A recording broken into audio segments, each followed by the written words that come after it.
Hello, good afternoon. તો 1 o'clock થઈ ગયા છે અને આજે મોર્નિંગના ક્લાસ હતા તો 12 વાગ્યા સુધી પતી ગયા છે. અને જેમ કાલે કીધું હતું એમ આજે થોડીક પેકિંગ કરવાની છે, થોડુંક પાર્લર બી જવું પડશે. તો જોઈએ આગળ શું થાય છે. અને હા, બીજી એક વાત કહી હતી એટલે ત્યારે બ્લોગ વહેલો સ્ટાર્ટ કર્યો કે પહેલાં કેવું હતું કે ફટાફટ મેરેજ કરતા હતા. મતલબ ઇવન મેં બી 21-22 હતી ત્યારે મારી કોલેજના સેકન્ડ યરમાં મારી સગાઈ થઈ ગઈ. એના પછી 3rd યર પછી કોરોનાના લીધે થોડુંક મેરેજ ડિલે થયું, પણ એના પછી ફાઇનલી મેરેજ થઈ ગયું. ધેન હવે ખબર પડે છે કે પહેલાં કેમ ફટાફટ મેરેજ કરાવતા હતા અને હવે કેમ છોકરીઓ કે છે ના મારે મેરેજ નથી કરવા. કેમ કે પહેલાં છે ને જ્યારે આપણે 21, 22, 25ની એવી એજ હોય છે ને કે તમે કંઈ બોલી નહીં શકતા અને ત્યારે તમે એટલા મેચ્યોર નહીં હોતા કે તમે કોઈ વસ્તુને ના પાડી શકો. અને જેવા તમે 25+ થાવ ને ત્યારે તમને ધીરે ધીરે રિયલાઇઝ થાય છે કે કયું ડિસિઝન લેવું ને કયું ડિસિઝન ના લેવું. અને એટલા માટે અત્યારે હવે ગર્લ્સ એવું વિચારે છે કે પહેલાં કરિયર અને એના પછી મેરેજ. તો મેં જેવી ભૂલ કરી છે તો એવી નહીં કરતા. 25+ થાય ત્યારે તમને ખબર પડી જશે કે તમારે મેરેજ વહેલાં કરવા જોઈએ કે પછી લેટ કરવા જોઈએ. ચલો તો પછી આગળ જોઈએ. આજનું જ્ઞાન અહીંયા સુધી સીમિત રાખીએ.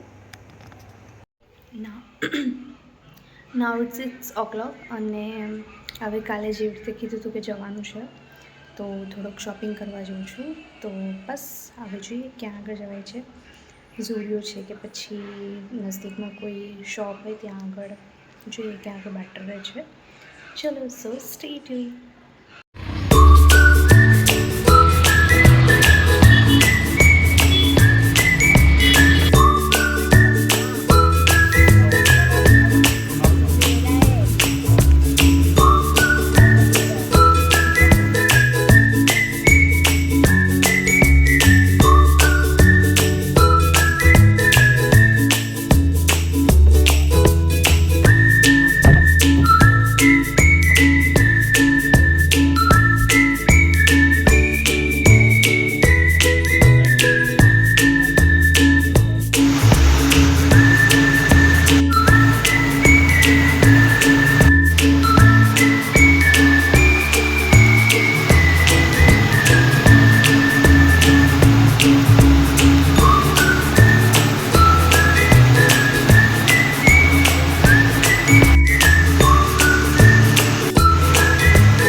અત્યારે થઈ ગયા છે 11 વાગી ગયા છે અને જમવાનું આજે કંઈ ખાધું નથી તો બસ હવે પિઝા મંગાવ્યા છે. શું મંગાવ્યું ડુગુ? મેમી હેવન આવું કરો. હા, અને ઇન્ડિયા જીતી ગઈ છે તો એની સાથે સાથે આપણે પિઝાથી સેલિબ્રેશન કરીએ. અને આજે તો વુમન્સ ડે તો કાલે જવાનું છે. હા, પોપકોર્ન. કાલે જ રીતે જવાનું છે તો બસ એક જોડી કપડાં લઈને કે ત્યાં આગળ ગયા તો બે ટી-શર્ટ્સ અને ખાલી એક પેન્ટ નાખી છે 4000. જેમ કે અમે કદી ખરીદી કરી જ નથી.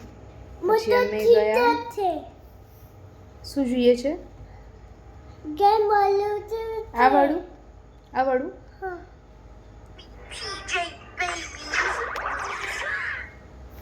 તો ત્યાંથી પછી આગળ ગઈ અને ઝુડિયોમાંથી લઈ લીધા એક જોડી. તો ત્યાં આગળ થોડું રિઝનેબલ ભાવ હતો. એક 2 ટી શર્ટ અને એક જીન્સના 4000 કોણ આપે? અને એટલા બધા બી કંઈ હેવી નહોતા. પણ પછી ખબર પડી ગઈ કે ઝુડિયો છે કે જે સારી રીતે કપડાં એના મટીરિયલ બી સારા હોય છે અને પૈસા બી થોડાક બરાબર હોય છે.